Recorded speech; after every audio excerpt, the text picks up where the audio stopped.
आज 9 दिसंबर साकार महावाक्य हैं। माता आवाज मत करो। 9 दिसंबर के बाबा के महावाक्य हैं। बाबा बोले, क्या बोले? मीठे बच्चे तुम्हें विकर्मों की सजा से मुक्त होने का पुरुषार्थ करना है। इस अंतिम जन्म में सब हिसाब किताब चुक कर पावन बनना है।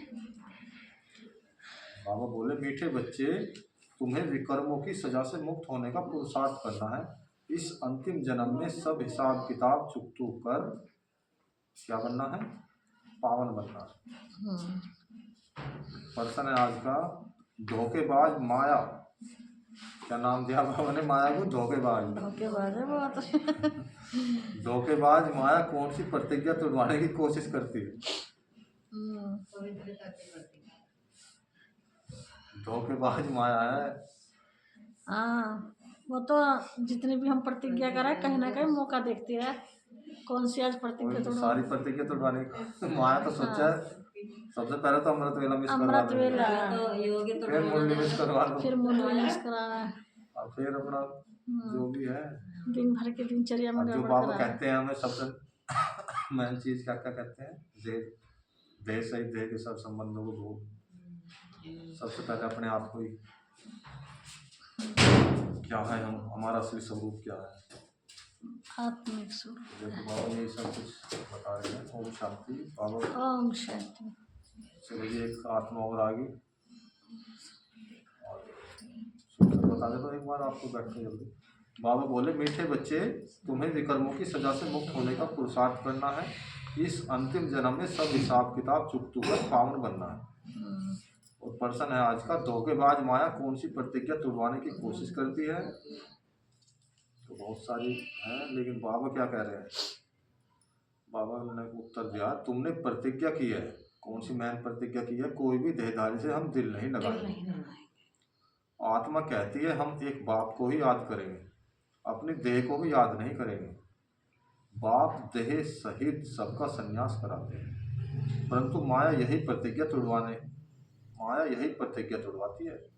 देह में लगाव हो जाता है। जो प्रतिज्ञा तोड़ते हैं उन्हें सजाएं भी बहुत खानी पड़ती है। गीत है आज का, तुम ही हो माता पिता तुम ही हो माता पिता तुम ही। ओम शांति। बाबा कहते हैं ऊंचे ते ऊंच भगवान की महिमा भी की है और फिर गिलानी भी की है। अब ऊंच ते ऊंच बाप खुद आकर परिचय देते हैं और फिर जब रावण राज्य शुरू होता है तो अपनी ऊंचाई दिखाते हैं। अपनी ऊंचाई जब रावण राज्य शुरू होता है तो हम बाबा को याद करते हैं, ऊंचे ऊंचे मंदिर बनाते हैं। बाबा कहते हैं भक्ति मार्ग में भक्ति का ही राज्य है, इसलिए कहा जाता है रावण राज्य। वह राम राज्य, यह रावण राज्य। राम और रावण की ही भेंट की जाती है। बाकी वह राम तो त्रेता का राजा हुआ, उनके लिए नहीं कहा जाता है। ये कौन से राम की बात है? राम शिव। तो 4 राम बताए। एक राम जगत पिसारा, एक राम दशरथ का बेटा, एक राम दशरथ का बेटा, एक राम जगत पिसारा, एक राम घट में बैठा और एक राम जग से न्यारा, सबसे न्यारा। तो ये कौन से राम की बात चल रही है? जो सबसे न्यारा शिव राम, शिव बाबा सबसे न्यारे की। वो सदा शिव है ना, वो सदा राम। राम का भी अर्थ है वो रमणीक है।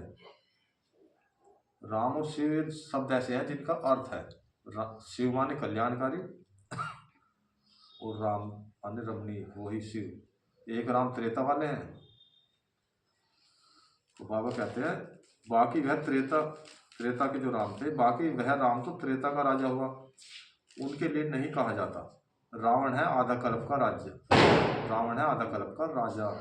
रावण को भी राजा बताया बाबा ने आज। रावण ऐसे नहीं, देख रावण है आधा कल्प का राजा, ऐसे नहीं कि राम आधा कल्प का राजा नहीं। यह डिटेल में समझने की बात है। रावण आधा कल्प का राजा, राम नहीं है। राम तो त्रेता में। बाबा कहते हैं बाकी वह तो बिल्कुल सहज बात है समझने की, हम सब भाई भाई हैं, हम सबका वह बाप एक निराकार है। बाप को मालूम है इस समय हमारे सब बच्चे रावण की जेल में। बाप को ये मालूम है कि हम सब आत्माएं जो रावण की जेल में फंसे हैं।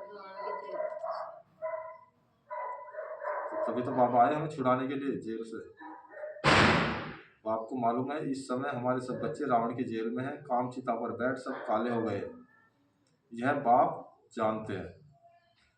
इसलिए कहता राजा सगर के उसमें तो 60,000 पुत्र दिखाई थे, वे जल मरे थे, फिर भागीरथ गंगा लाई। तो ये गंगा कौन सी थी? यह ज्ञान गंगा, जिसमें हम आत्माएं रावण की जेल में फंस गए। तो बाबा कहते हैं यह बाप जानते हैं आत्मा में ही सारी नॉलेज है ना, इसमें भी सबसे जास्ती महत्व देना होता है आत्मा और परमात्मा को जानने का। छोटी सी आत्मा में कितना पार्ट मुदा हुआ है जो बजाती रहती है। इतनी छोटी सी आत्मा इतने शरीर बड़े शरीर में चला गई। छोटी सी आत्मा में कितना पार्ट भी नुदा हुआ है, देखो 84 जन्मों का पार्ट।